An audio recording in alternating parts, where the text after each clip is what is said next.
School of ম্যাথের এই পর্বে তোমাদের স্বাগতম। আশা করি তোমরা সবাই ভালো আছো। এবার তোমাদের জন্য আলোচনা করব অনুশীলনী 2.2 এর শতকরা অংশ থেকে।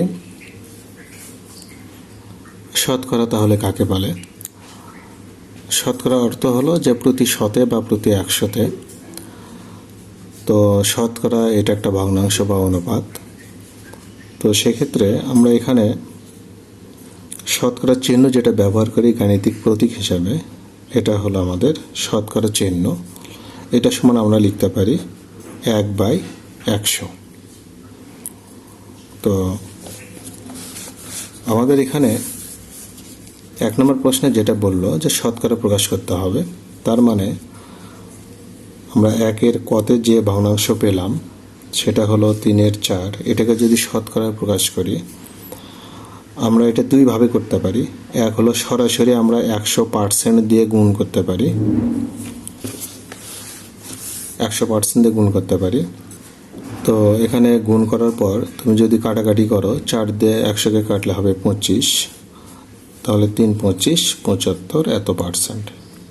তাহলে এই ভগ্নাংশকে আমরা কি করলাম? শতকরা প্রকাশ করলাম। এখন এটা অন্যভাবেই করা যায়, অথবা তুমি চাইলে এই ভগ্নাংশকে 3/4 এটাকে তুমি লবকে 100 দিয়ে গুণ করতে পারো, আবার তুমি হরকেও 100 দিয়ে গুণ করতে পারো। গুণ করার পর যে কাজটি করতে হবে, হরে যে 100টা থাকবে ওটাকে কোনো পরিবর্তন করা যাবে না, কোনো কাটাকাটি করা যাবে না, কোনো কিছু করা যাবে না। এই 4 দিয়ে তুমি উপরের 100-কে কেটে দাও, 25। 3 25 75/100। তোমরা জানো যে কোনো একটা সংখ্যার হর যদি তোমার 100 হয়, তাহলে সেক্ষেত্রে ওই সংখ্যাটা তখন শতকরায় প্রকাশ করা যায়। এরপর খ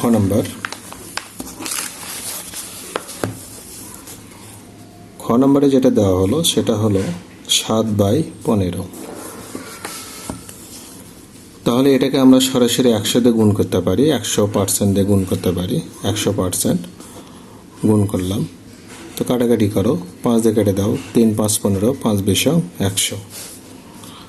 এখন 7 আর 20 যদি গুণ দাও তাহলে 140, নিচে তোমার 3, এটা তখন শতকরা চিহ্ন থেকে যাবে। এটা যেহেতু একটা অপ্রকৃত ভগ্নাংশ, তাহলে এটাকে তুমি মিশ্রতে নিয়ে আসবে। তুমি যদি ভাগ দাও তাহলে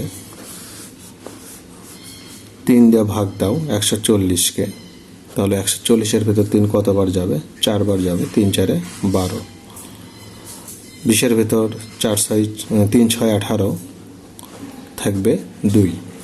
তাহলে তুমি এটা লিখতে পারো 46 সমস্ত 3/2 এত %।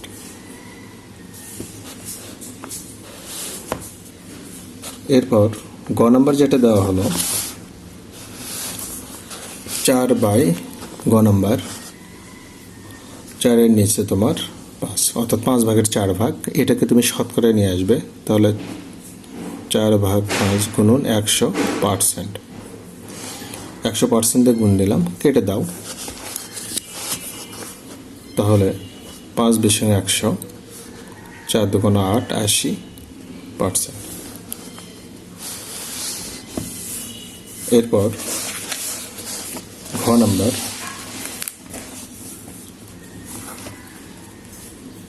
ঘ নম্বরে যেটা দেওয়া হলো 2 সমস্ত 6/25। তো 25 2 50, 56 আমরা মিশ্র থেকে অপ্রকৃত করে নিলাম। এটাকে যেহেতু শতকরায় নিয়ে আসবো, এই কারণে আমরা কি করব? 100% দিয়ে গুণ দেব। 25 দিয়ে কেটে দাও, 4 25 100, 4 দিয়ে গুণ দাও, 4 4 24, হাতে থাকবে 2, 4 5 20, হাত দিয়ে 22 এত %। এরপর গ নম্বর দেখো 0.25। এই যে দশমিকগুলোকে তোমরা শতকরা নিয়ে আসবে কিভাবে? এটা দেখো, তুমি চাইলে সরাসরি 0.25-কে 100% দিয়ে গুণ করেও করতে পারো। তো 100 দিয়ে গুণ করলে কত হবে? পূর্ণ সংখ্যা 25 হয়ে যাবে। ব্যাপারটা আবার বলি, দেখো, তুমি যদি 0.25কে 100 দিয়ে গুণ দাও, দশমিক ধরো নেই, এই চিন্তা করে যদি গুণ করো তাহলে কিন্তু অবশ্যই তুমি 2500 লিখবে। এখন দশমিকের পর ডিজিট হলো 2টা, ডান দিক থেকে তুমি আসবে 1 2, এখানে এসে দশমিক দিতে হবে। তো 25.00 মানে হলো শুধু 25। এইভাবে আমরা এটা হিসাব করি। দশমিক ছাড়া আগে আমরা গুণ করে নেব, তারপর ডান দিক থেকে আমরা ঘর মিল করে দশমিক দেব। এই হিসাবে দেখা যায় 25.00। তো দশমিকের পর 2 শূন্যের কোনো দাম নেই, এই কারণে আমরা সরাসরি 25 লিখি। তো তাহলে এটা কত হবে? এত পার্সেন্ট হবে। তো এটাকে তুমি এভাবেও করতে পারো, অথবা তুমি চাইলে 0.25, তো দশমিক যখন উঠে যায় তখন 25 থাকবে, দশমিকের কারণে 1, দশমিকের পর 2টা ডিজিট থাকার কারণে 2টা শূন্য। তো কোনো সংখ্যার হর যদি, কোনো ভগ্নাংশের হর যদি আমরা 100 পাই, বা সংখ্যার নিচে যখন আমরা 100 পাবো, তখন ওই সংখ্যাকে, পূর্ণ সংখ্যাকে আমরা শতকরায় লিখতে পারি। কোনো একটা ভগ্নাংশের হর 100 মানে হলো লবে যা থাকবে সেটা শতকরায় চলে আসবে। এভাবেই করা যায়, অথবা তুমি এটা এভাবেই করতে পারো। 0.25, এটাকে তুমি 0.25 গুণন 100, আর নিচে তুমি 100 দিতে পারো। তো এই যে 100 গুণ দিলাম, নিচের 100কে ঠিক রেখে উপরে যদি গুণ করো তাহলে শুধু 25 হবে, নিচে 100, তার মানে 25%। যে যেভাবে করলেই হলো। এরপর 0.65, এটাকে আমরা শতকরায় নিয়ে আসবো। তো আমরা চাইলে সরাসরি এটা 0.65কে আমরা 100% গুণ দিতে পারি। তাহলে দশমিকের পরে 65 সরাসরি গুণ করলে হবে 65%। এরপর 6 নম্বর 2.50, এটাকে আমরা 2.50 লিখে 100% গুণ দেব। গুণ দিলে কি হবে? দশমিকের পরে এই 2টা ডিজিট আর থাকবে না, তাহলে 250% হয়ে যাবে।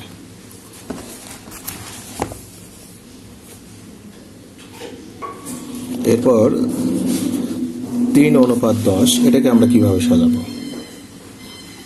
3:10 অনুপাতকে কিন্তু আমরা ভগ্নাংশ আকারে লিখতে পারি 3/10, আর এখানে আমরা সরাসরি যদি 100% দিয়ে গুণ দিই,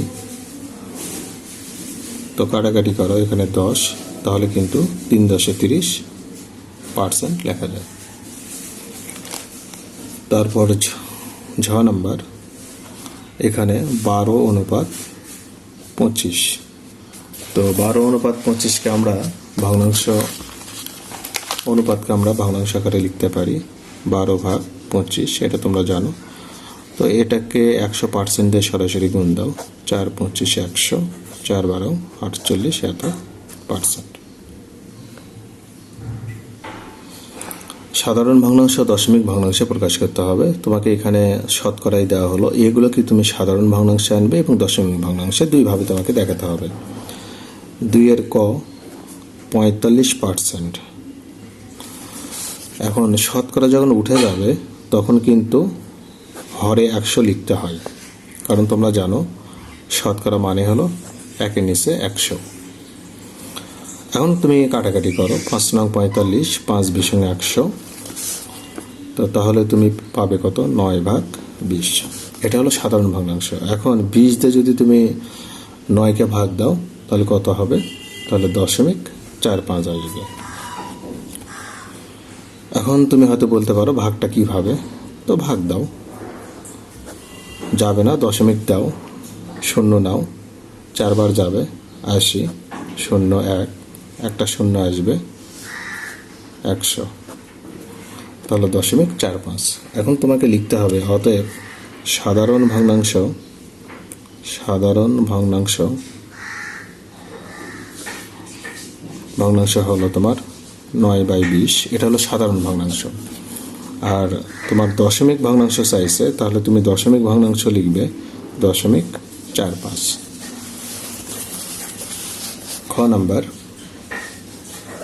নাম্বারে তোমার দিল কি দেখো, এখানে 12/2 তো এটাকে তুমি মিশ্র থেকে অপরিকৃত করো। 12×2 = 24/2 এত পার্সেন্ট। শতকরা উঠে গেলে অবশ্যই তোমাকে কি করতে হবে, হরের সঙ্গে 100 গুণ হবে।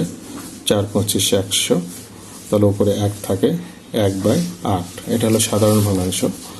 এখন তুমি যদি ভাগ দাও, 8 দিয়ে এক ভাগ দাও, তাহলে কত হবে? এক ভাগ দিলে দশমিক দিয়ে 0 দাও, তাহলে একবার যাবে, আসবে 2, 0 দুইবার যাবে, 8 × 2 = 16, আসবে 4, 0 5 × 40, তার মানে তোমার 0.125। তাহলে তুমি লিখতে পারো সাধারণ ভগ্নাংশ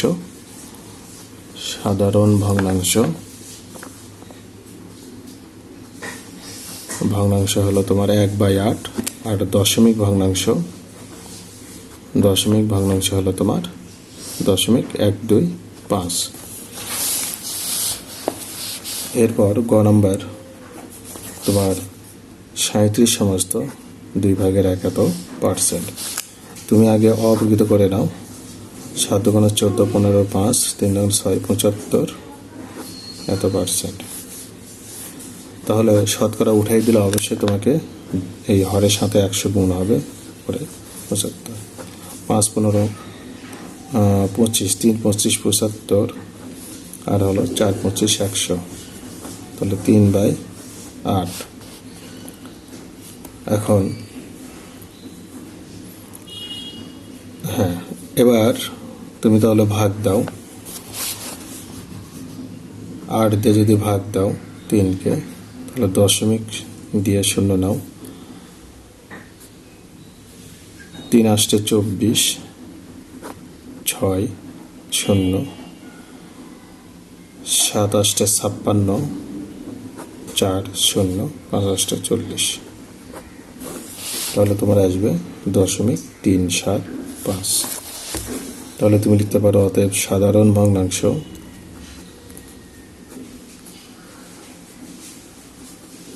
ভগ্নাংশ 3/8, দশমিক ভগ্নাংশ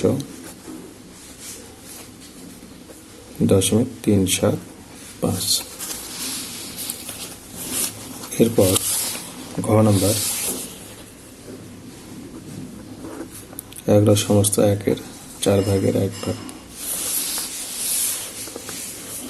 তুমি এটা অপরিকৃত করে নাও। 45 হবে, নিচে 4 × 100, 5 নং 45, 5 × 100,